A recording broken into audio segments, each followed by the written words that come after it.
accueillir. Noël, Dieu vient sauver l'humanité. Noël, Dieu le Tout-Puissant devient un petit enfant. Écoutez le message de l'ange. N'ayez pas peur, car je vous apporte une bonne nouvelle qui réjouira beaucoup tout le peuple.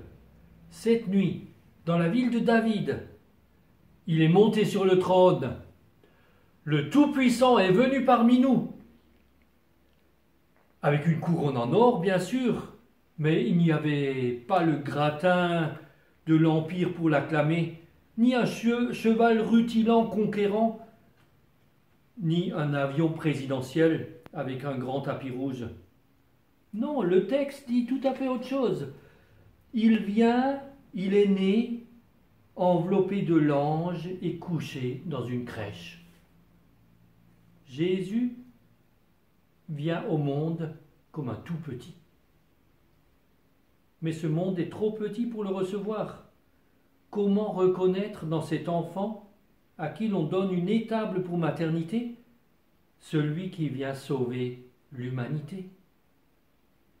Comment reconnaître dans ce bébé qui crie et babille celui qui est la parole même de Dieu? Comment reconnaître dans cet être vulnérable et dépendant le Sauveur du monde, le roi de l'univers, le Tout-Puissant, devenu tout dépendant?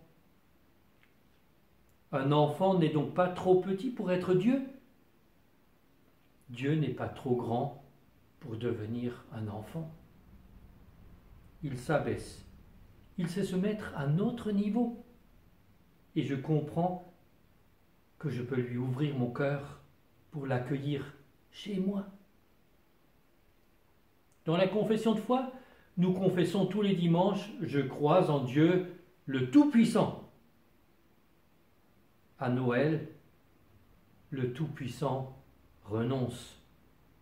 Il descend, il aime, il sauve, il pardonne, il devient humain, dépendant. Tout commence comme Vendredi Saint. Dieu a tellement aimé le monde qu'il a donné son Fils unique afin que tous ceux qui croient en lui ne meurent pas mais qu'ils aient la vie éternelle. Mon Dieu est le Dieu de l'Alliance. Mon Dieu, c'est le Dieu de Jonas. Le Dieu qui donne sa chance à chacun et qui vient sauver. Il sauve Jonas, il sauve les marins, il sauve les habitants de Ninive. Mon Dieu est le Dieu de la grâce et du pardon.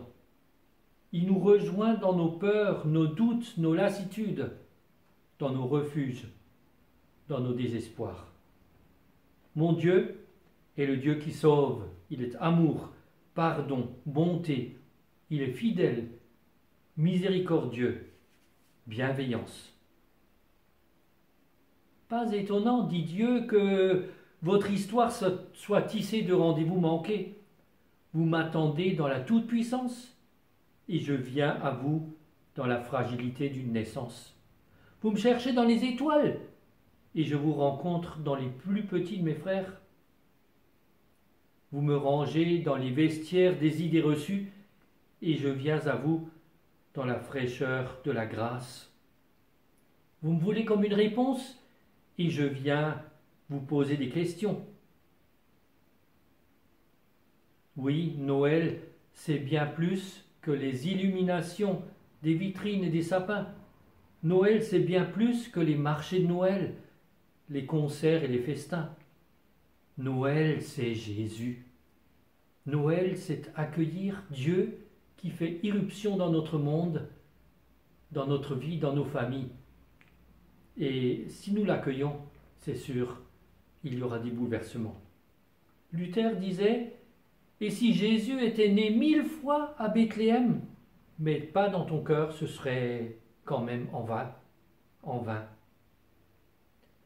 Et je termine avec Jean 1,12. Il est venu chez les siens, et les siens ne l'ont pas accueilli. Cependant, quelques-uns l'ont accueilli, et ils ont cru en lui. et il leur a donné le droit de devenir enfants de Dieu. Noël, c'est accueillir Jésus dans ton cœur et devenir enfant de Dieu. Amen.